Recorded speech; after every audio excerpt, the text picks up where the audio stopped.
பிரியமானவர்களே, இன்றும் நாம் எதிர்பார்ப்போடு ஆண்டவர் சன்னிதானத்தில் வந்திருக்கிறோம். ஆண்டவர் எப்பொழுதும் சிறந்ததை நமக்கு கொடுக்கிறார். இன்று வெளிப்படுத்தின விசேஷம் 21:5 நம்ம அந்த சிறந்ததை பெற்றுக்கொள்ள போகிறோம். ரெடியாக இருக்கிறீங்களா? ஆண்டவர் சொல்லுகிறார், இதோ நான் சகலத்தையும் புதிதாக்குகிறேன் என்று. ஆமாம் ஃப்ரெண்ட்ஸ், ஆண்டவர் நம்ம வாழ்க்கைக்குள் வரும்பொழுது எல்லாம் புதிதாகிறது. புது சட்டை நம்ம பெறும்பொழுது எவ்வளோ சந்தோஷம், எவ்வளோ எதிர்பார்ப்போடு நம்ம போகிறோம்.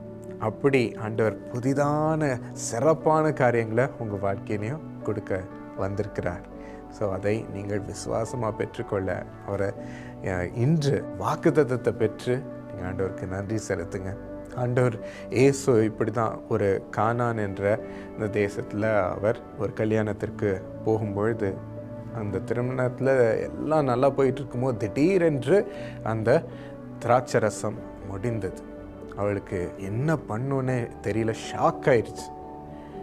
ஐயோ, நமக்கு இப்படி கல்யாணத்துலலாம் உணவு, ட்ரிங்க்ஸ் இதெல்லாம் காலி ஆயிடுச்சுன்னா மற்றவங்க முன்னாடி, கெஸ்ட் முன்னாடி எவ்வளோ வெக்கமாக இருக்கும், விருந்தினர் முன்னாடி எவ்வளோ கேவலமாக இருக்கும். இன்னும் சாப்பாடு கூட சரியாக அரேஞ்ச் பண்ணாமல் இருக்கிறாங்க, நம்மளை கவனிக்காமல் இருக்கிறாங்க இந்த குடும்பம் அப்படின்ட்டு ஏளனமாக சொல்லுவாங்க. அந்த காலத்திலே அது ஒரு பெரிய அவமதிப்பாக இருந்தது. திடீரென்று இயேசுவிடம் போனார்கள்.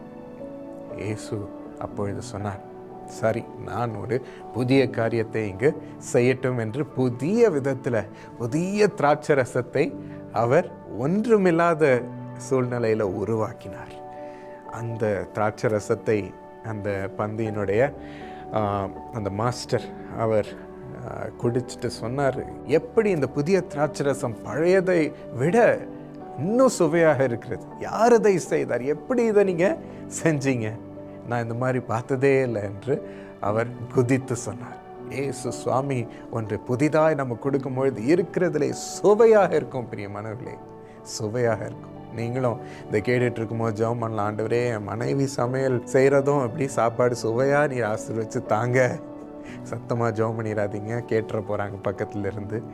ஆமாம் ஃப்ரெண்ட்ஸ், ஆண்டவர் இன்றவங்க நீங்கள் சாப்பிடும் உணவு முதற்கொண்டு நீங்கள் அனுபவிக்கிற ஒவ்வொரு காரியத்தையும் இருக்கிறதுல சுவையாகவும் அருமையாகவும் ஆண்டவர் கொடுக்கிறார். பிரியமானவர்களே, அந்த சுவையான காரியங்களை இன்று ஆண்டவர்கிட்டருந்து பெற்று அனுபவிங்க.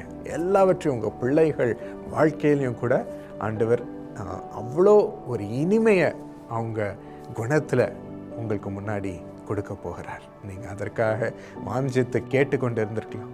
ஆண்டவர் அந்த இனிமையை அவர்கள் மூலம் நீங்கள் ருசிக்கும்படி செய்ய போகிறார். யாருக்கு இந்த புதிதான காரியங்களை உருவாக்குகிறார்? புதிய சிருஷ்டியானோ என்று உங்களை ஒப்பு கொடுக்கும் பொழுது, எப்படி வேதம் சொல்லுகிறது, ஒருவன் கிறிஸ்துவுக்குள் இருக்கும் பொழுது அவன் புது சிருஷ்டியாகிறான். இன்று வாஞ்சியோடு நம்ம கேட்க போகிறோம், ஆண்டவரே, உம்மோட முதலாவது எனக்கு ஒரு புதிய உறவை நீர் கொடும் சுவாமி. அந்த அஸ்திவாரத்தில் எனக்கு தெரியும், நீர் உள்ளே வந்துட்டா, என் இருதயத்தின் வீட்டிற்குள்ளே நீர் வந்துட்டா எல்லாவற்றையும் புதிதாக்குவீர், சுவையாக்குவீர், புதிதான காரியங்களை எனக்கு தருவீர், ஆரம்பத்தை எனக்கு தருவீர் சுவாமி. பழையவைகள் போதும், அது அவைகளெல்லாம் வாடி போயிருக்கிறது சுவாமி, புதிதாக எனக்கு தார என்று கேட்போமா? ஆண்டவரே, இந்த நேரத்திலும் அவர்கள் வீட்டிற்குள் நீர் கால் வைத்து, இருதயத்திற்குள் கால் வைத்து, வாழ்க்கைக்குள் கால் வைத்து தயவாக ஒரு புதிதான காரியத்தை அங்கு கட்டளையிடும். நீர் இந்த வசனத்தை சொன்னது போலவே நீர் எல்லா காரியத்திலும் நீர் புதிதாக்குவேன் என்று சொன்னீர், புதிதாக்குவேன் என்று நீர் சொன்னீர் சுவாமி. செய்யும் அப்பா, உங்கள் பிள்ளைகள் வாழ்க்கையில் நீர் செய்யும் சுவாமி.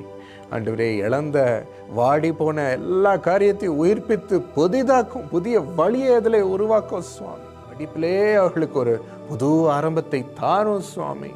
மூடப்பட்ட கதவுகளிலே ஒரு புது வாசலை நீர் வையும் சுவாமி. அவர்கள் ஆண்டவரே வெளிநாட்டிற்கு செல்லும் வழியை நீர் ஸ்தாபியும் ராஜா.